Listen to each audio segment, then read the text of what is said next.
नमस्कार दोस्तांनो, मी अतुल गायकवाड तुमचा दोस्त. आणि मी आता एक व्हिडिओ बनवण्याचा उद्देश होता की काय नाही, दिवाळीची सुट्टीत आहे आता गावाकडे. आणि गावाकडे मस्तपैकी आता शेतामध्ये बसले. पाठीमागे दिसत असेल हे मोठं आंब्याचं झाड.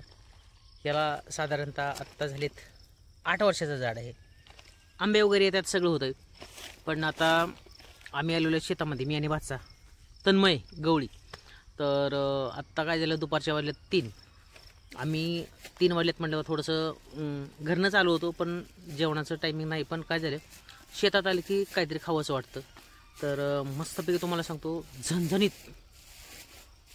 आईनं काय केलं, शेंगदाण्याची चटणी आणि भाकरी शिल्लक नव्हती, त्याच्यामुळं चपात्या दिलेत. आणि असू द्या, चपात्या दिल्या तरी काय अडचण नाही. पण शेतामध्ये भूक नसली तरी माणूस पोटभर जेवतो, तो त्याचा आनंद जो असतो तो वेगळाच असतो. तर एका पिशवीमध्ये आता दिलं होतं. तर मित्रांनो तुम्हाला दाखवते. तर जेवणावर आम्ही खाण्यासाठी आता काय केलं आहे, गावरान मेथी म्हणतो आपण, लुसलुशीस अशी आमच्या भाच्यानं आता शेतातली मेथी आणली. गावरान आहे, उंचीला कमी आहे. तुम्ही बघा, उंचीला जरी कमी असली तरी गावरान मेथी ह्याला म्हणायचं. कवळी लुसलुशीत आहे. उंची किती आहे त्याची, एवढी एवढी छोटी. दाखवतो तुम्हाला, थांबा व्यवस्थित, म्हणजे मुळे कळतील. हे बघा, मुळे सहित आणली उपटून.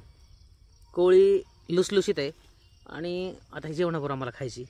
त्याचप्रमाणे कांद्याची पात हिरवीगार लुसलुशीत आणली, आणि ही पण आम्ही आता शेतामध्ये जेवणार आहेत. त्याचप्रमाणे मिरच्याचा ठेचा शिल्लक नसल्यामुळं काय केलं आईनं, जी शेंगदाण्याची चटणी आणि काळं तिखट असतं, ते काळं तिखट आणि शेंगदाण्याची चटणी मिक्स केली आणि ती चपातीवर टाकले. दिसत असेल हो, बघा तुम्ही, तुम्हाला मी दाखवतो. झणझणीत नुसतं वगैरे मस्त. आणि कांद्याची पात जोडीला आहे, त्याच्यामुळं खायचं बेत एक नंबरच होणार आहे. तुम्ही असं जात जा कुठेतरी बाहेर, कधीतरी फिरायला जात जा.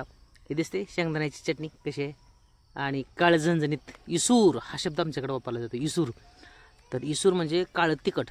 काही जणांना कळणार नाही, इसूर म्हणल्यावर हसतील, त्यांना वाटतं वेगळा काहीतरी शब्द वापरला काय. पण इसूर म्हणजे काळं तिखट हा आमच्या भागातला शब्द आहे. तर काळं तिखट म्हणजे चटणी आणि कांद्याची पात आणि मिरच्या. त्याचप्रमाणे दिवाळीतलं दिलेलं साहित्य बघा,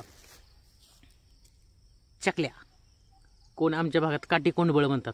हसाल तुम्ही, पण काठी कोंडबळ शब्द आहे का नाही आपल्याकडे. काय शब्द, काठी कोंडबळ, ह्याला चकल्या म्हणतात. चटणी भरपूर टाकलेली आहे, ह्याच्यामध्ये तिखट आहे, चिवडा आहे बरोबर सोबत. आता मस्तपैकी जेवण करायचं आहे. 2 जण आम्ही बसलोय, एन्जॉय आता करायचं आहे. जी मौज मजा असते ना अशी खायची, ती वेगळीच असते. तर चला आता, चटणी बिटणी मस्तपैकी. लहानपणी आम्ही असंच खायचो. कांद्याची पात जी आहे ना, ह्या कांद्याच्या पातीचा रोल आम्ही असं करायचो. असं हे बघा, असं करायचो आणि खायचो. कुरुम कुरुम कुरुम कुरुम. पण शेतात बसून जेवायची जी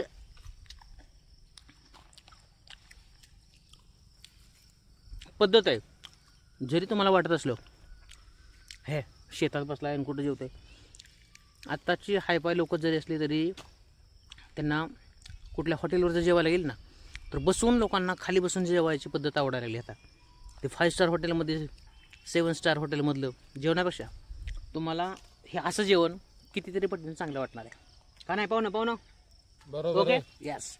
पाहुण्यांना सुद्धा आमचा विचार पटलाय. पाहुण्यांना नाही, सगळ्यालाच आमचा विचार पडेल. व्हिडिओ जर आवडला तर नक्कीच व्हिडिओला लाईक करा, चॅनलला माझ्या सबस्क्राईब करा, आणि बेंद्या आयकॉनची दाबायला घंटी विसरू नका. धन्यवाद.